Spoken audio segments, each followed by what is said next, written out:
Hey folks, just to whet your appetite, this image here, Mondrian's composition in red, blue, and yellow is what we're going to be creating in this video.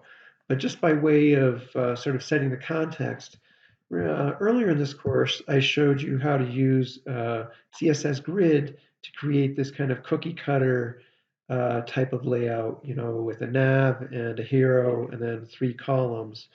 And using this grid template areas CSS property. And it's great, this is pretty flexible. It's built right into CSS and it accomplishes a lot of the things that Twitter Bootstrap framework does, and certainly what Gridism does. So we should consider using CSS Grid just on this merit alone. But I should tell you that we can also use CSS Grid for more ambitious, complicated layouts. And for example, early in this course, I showed you an exercise where we used floats to create this particular replica of Mondrian's composition with red, blue, and yellow. And we can, that was actually a pretty difficult exercise. I'm pretty sure most of you didn't actually succeed in using floats to do that. But we can accomplish nearly the same thing using CSS Grid in a way that, in my opinion, is much more intuitive and easier to understand than the way it's done with floats. So in the following video, I'll show you how you can do it. And in the process, you'll also learn a bit more about the power of CSS Grid. As an aside, this particular painting by Mondrian, he was a famous early 20th century painter, is just famous. It's sort of canonical in art history. So it's also a way of learning some art history. As you may recall, when we created this hero layout, we used the grid template areas property to define our area, right? Here we have the nav area, and here's the hero area, and here's the 3 respective columns. Now you can actually use grid template areas, well, not the grid templates property, but a new set of properties, grid template columns and grid template rows, to also set out the grid. And here's the code for that, right here. So instead of using grid template areas, we can use grid template columns and grid template rows to create grids. And here what we've done is we've created a grid that's 4 by 4. Let's look at it, how it looks in our browser. And there's our 4 by 4 grid. Pretty simple.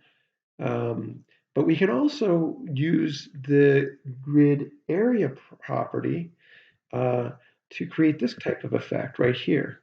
So where we're using, instead of individual sections that are all the same size, we can extend cells across grids, again, sort of like the column span and row span in a table. And we do that by, we define the grid. Again, with the grid container, we've defined the grid with grid template columns and grid template rows as a 4 by 4 grid. And then to actually make this first area span across other multiple columns and rows, we then go down. First of all, you can see that it's spanning, right, 2 columns and 3 rows. But we go down here to the actual div that's associated with that area, and then we use the grid area property and then we use this slightly different syntax afterwards. And right here, I'm showing you a different view of it in the JS bin that I think will probably make a little more sense. Here we have all the divs that are in our inside our grid container, and then we have the CSS right here, the grid container, the grid defined here, and the grid template columns and grid template rows. And so we're down here defining, and this defines, again, like I said, a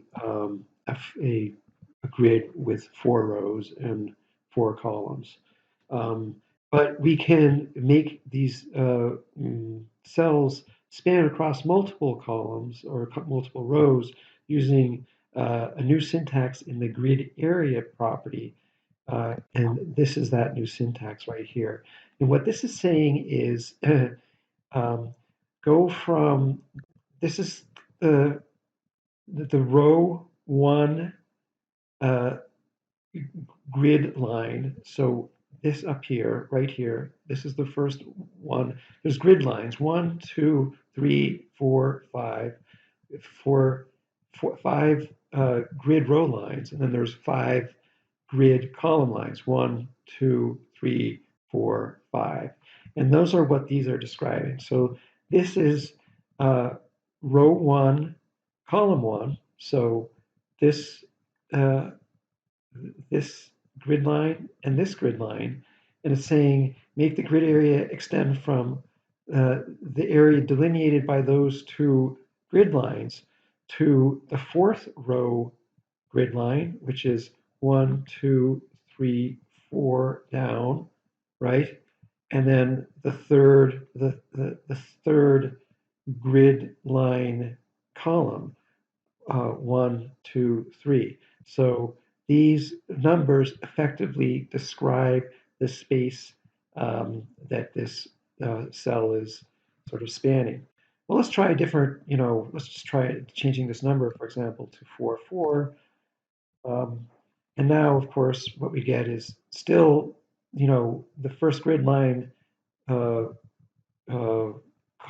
and row are right, are described by these 2 numbers, and then these 2 numbers describe the row and column, the 4th row grid line row, and the 4th grid line column.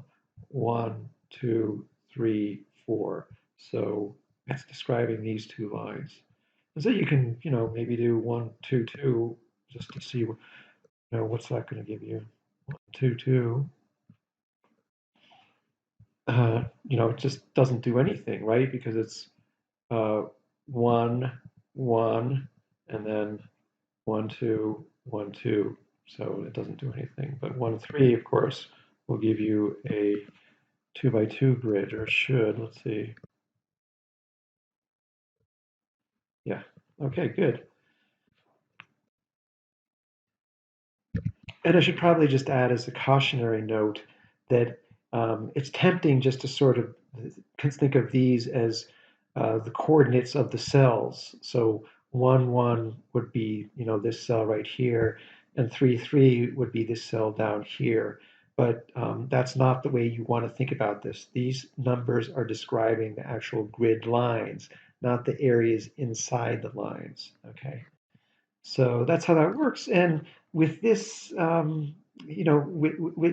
with this syntax, you have a lot of power, and you can probably already anticipate that it's pretty easy with this syntax and this tool then to create Mondrian's grid, because here we have Mondrian's grid, and here you can see that what I've done here in Mondrian's grid is I've just divided the Mondrian painting up into an 8 by 8 grid, and then I've used the same techniques to